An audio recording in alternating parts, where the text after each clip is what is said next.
I have 100 subscribers right now. So how am I able to make, 30K per month doing this? And I want to talk to you about that because, there are just a lot of things that you have to unlearn. Our minds, when we go to college, we get a degree, we work in the job, our minds are nurtured for employment, right? It's like everything that we were learning up until that point was to keep you employed or to make you employed, to get the job. Everything that you know, everything that you think is how you make money and how you build wealth was simply to build someone else's wealth. And so there are a lot of things that we have to unlearn in order to sort of pursue the creator. I don't want to pretend there's just this massive resistance in between you and doing it. I mean, there are a lot of things that you have to learn.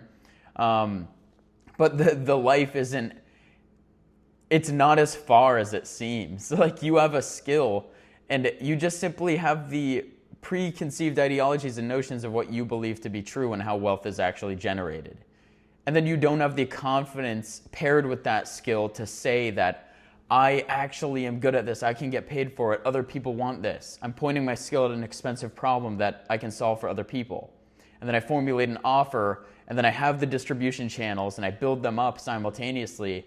And that's how I make money. Like that's really all it takes. That's all it requires. You don't have to get into these super complex funnels and sales process and mechanism. How do we optimize these metrics and how do we build automations and infrastructures? Like that stuff is like way more mature, operationally mature for you.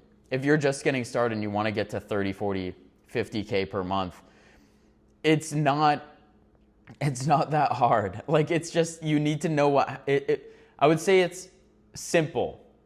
It's not easy, but it's simple. Okay, I'll sort of change my pace there.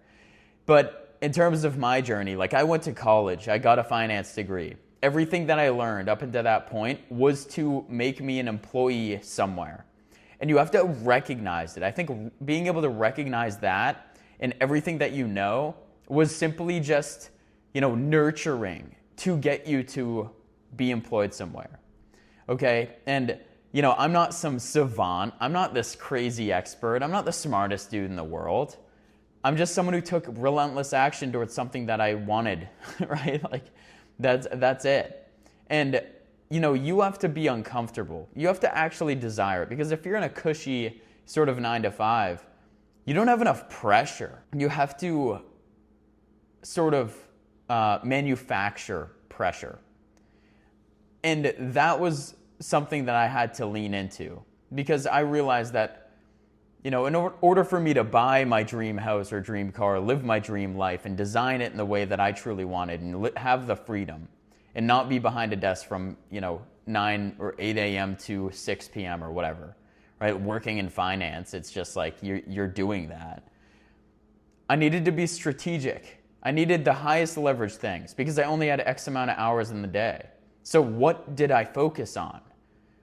First, you have to focus on getting rid of those beliefs first. That is the first thing that you have to identify. It's like, what do I think? How do I think wealth is built? What is my perception on people making money online? Is it that difficult?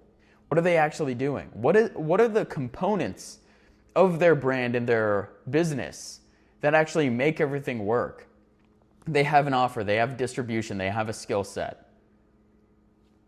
Really, those are like the 3 things. They have a way to collect payment. They have a way to actually convert someone, whether it's like a checkout page or a landing page or some sort of, and then generally they have these trust assets that build trust for someone.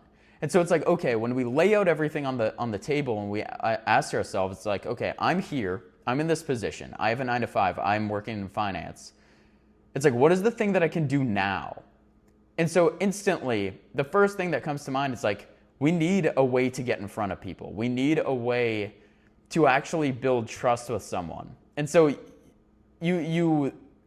what I did is I started creating content with my twin brother.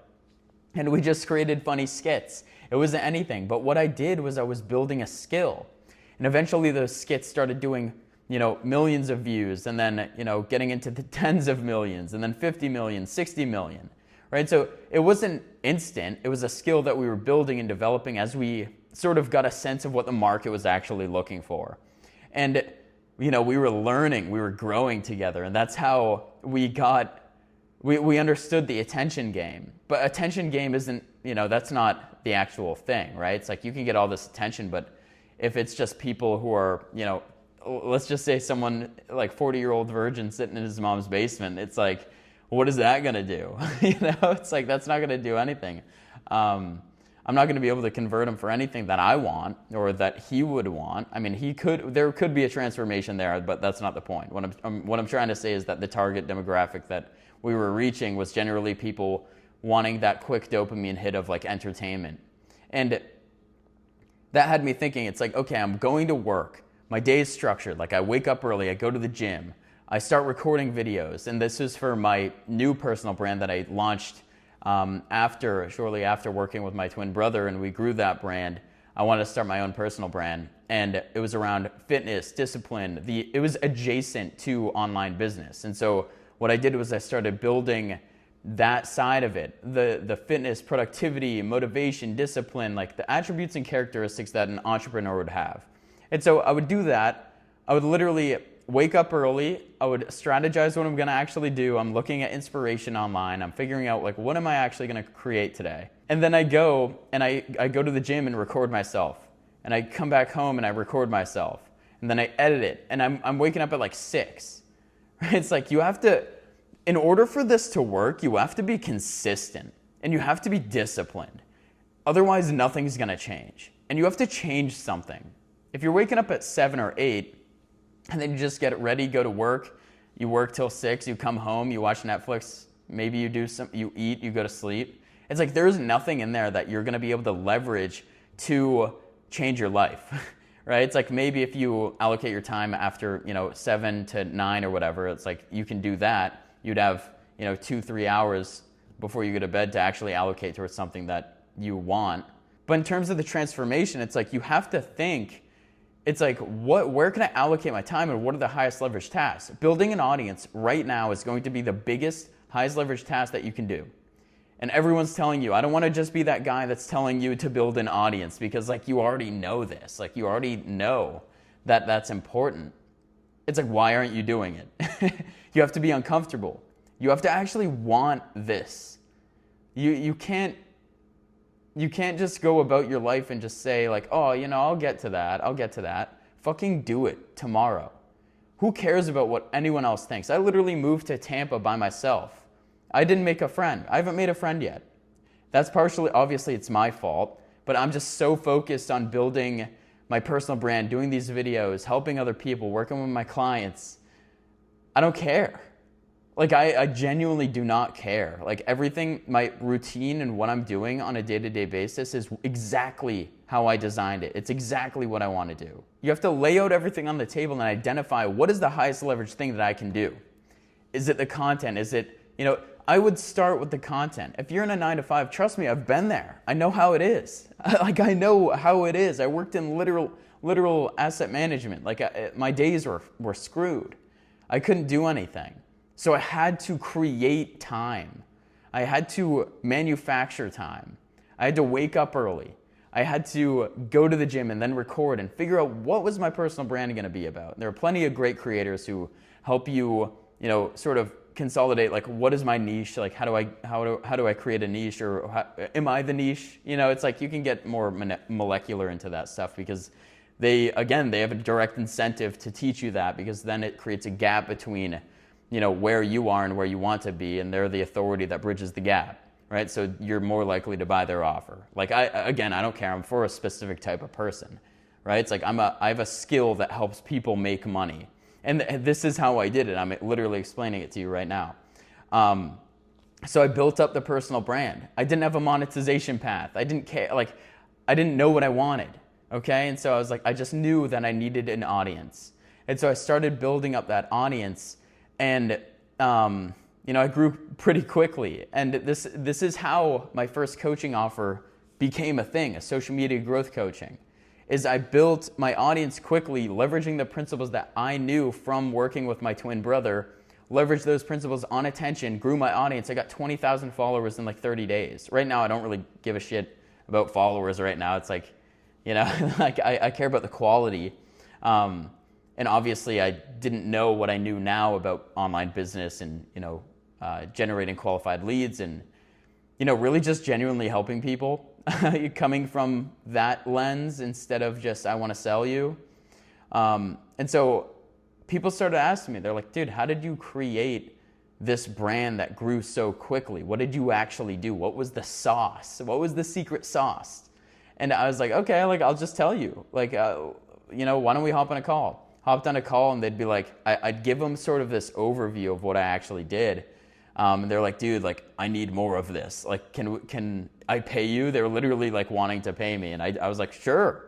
Like, that's how my first coaching offer became a thing. I made $8,700 my first month doing it. The proof is literally on my Instagram. That's what I did. Okay. It's because I had, you know, 40,000 or, you know, 20,000, 25,000 followers at the time. I now have 40. And that was from the organic side. And so like I didn't know anything about cold outreach or warm outreach or how to like actually nurture leads on my Instagram. How do I actually convert through stories?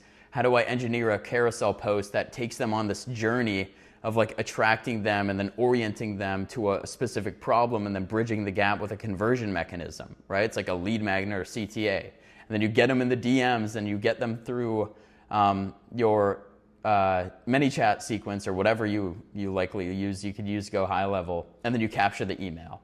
And that's what I'm really focused on now is like, I think of email as like the sauce now. Like email is the best in my opinion. Like, but again, I had to learn that. I didn't just like off rip know that email was like the best thing ever. I thought that having conversations in the DMs was the best. And it still is. Like it still 100% is the best way, like one of the best ways. One of them, again. Like nothing beats like true organic because those are going to be like they trust you the most. They know you and they're asking for your help. They already know what you sell and they're coming at you with a specific problem that they know you can solve. You know, that was my first coaching offer. And I was working my 9 to 5. I would literally like everything that wasn't the 9 to 5 was content because that's what I truly believed was the highest leverage thing. Because I was able to get those results quickly, right? Like not even like that quickly. It took me months to build the brand and start figuring this stuff out. But I wouldn't have figured it out if I never got started. And so if you never start, you're never gonna figure it out. That is the most surefire way to lose is to never start or to quit. It's like winners never quit and quitters never win. And so there was a big problem when, you know, I was working with these creators. I was helping them grow. They'd grow to, you know, 10K, 20K followers. And they would say, dude, like, how are you making money? It's like, I have all this attention, but this means nothing to me. It's like, how do you actually monetize? And then I was like, light bulb moment. I was like, dude, I know how to monetize. I did it for myself. Why don't I show you how I did it? And so we went over the strategies. I went over the frameworks and the processes that I used. And it was just one of the coolest things ever. I got to see, like my clients would close, yo, I got a 5K client. Like what you did and what you told me works. It's awesome. It's like, dude, oh my God. Like one of my clients just quit their job, like literally last week. But I think the biggest belief shift that I had, the biggest transformation going from the 9 to 5 to making my first amount of money to now helping, you know, creators, personal brand-led creators grow their brand and also monetize and make high-ticket revenue. The biggest thing from that entire journey was the identity thing, because that is ultimately the foundation. When you truly believe that you are the best and you are confidently pursuing and in a relentless pursuit of helping other people as a leading mechanism, and the money is simply the byproduct of you helping other people, that is the frame. That is what we want. That was the biggest thing. It's like, I am truly the best. I walk, act, and talk like I am the best. It's tough. I'm not gonna sit here and tell you it's easy. It's a tough thing to do. There's resistance between you and the comfort that you're already experiencing to your desired life. And because if it was easy, everyone would do it, and then everyone would be this multi-billionaire. That's why it's not easy. You are engulfed in this comfort. And so you have to step out of your comfort zone. I don't want to be one of those guys who are like, oh, you just need to step out of your comfort zone. It's like, yeah, what does that mean? What it means is you're doing the things that you don't want to do. You're sitting on your ass and you're saying like, oh, maybe one day one day I'll create content. One day I'll do this. One day I'll do that. That day is today. Like, it's actually today. Because if you don't do it, someone else will do it for you. And they're going to just capture what you otherwise could have gotten. And you have to learn and grow and literally have other people help you. Buy mentorship. Invest in yourself. That is the most important thing. You can streamline your success. You can learn from their failures and literally just accelerate your growth. Something that you would have taken you 3 years to do now took you 6 months because you invested $8,000, $10,000, $20,000, $5,000, whatever the amount is, right? But simply because you took that action, that's how you were able to grow. That's how you're able to get the results in a quicker amount of time. And so don't let that fear of investing in something and making the wrong decision, it's like you get what you put in. You don't need a new skill. You just need to unlearn the beliefs that were installed to you to keep you an employee. And then how do I actually focus on the highest leverage tasks? What are the things on the table?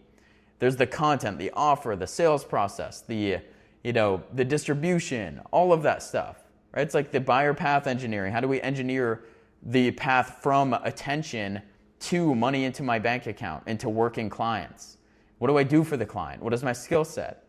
How do I package that into an offer that someone wants? Someone who's never heard of me wants.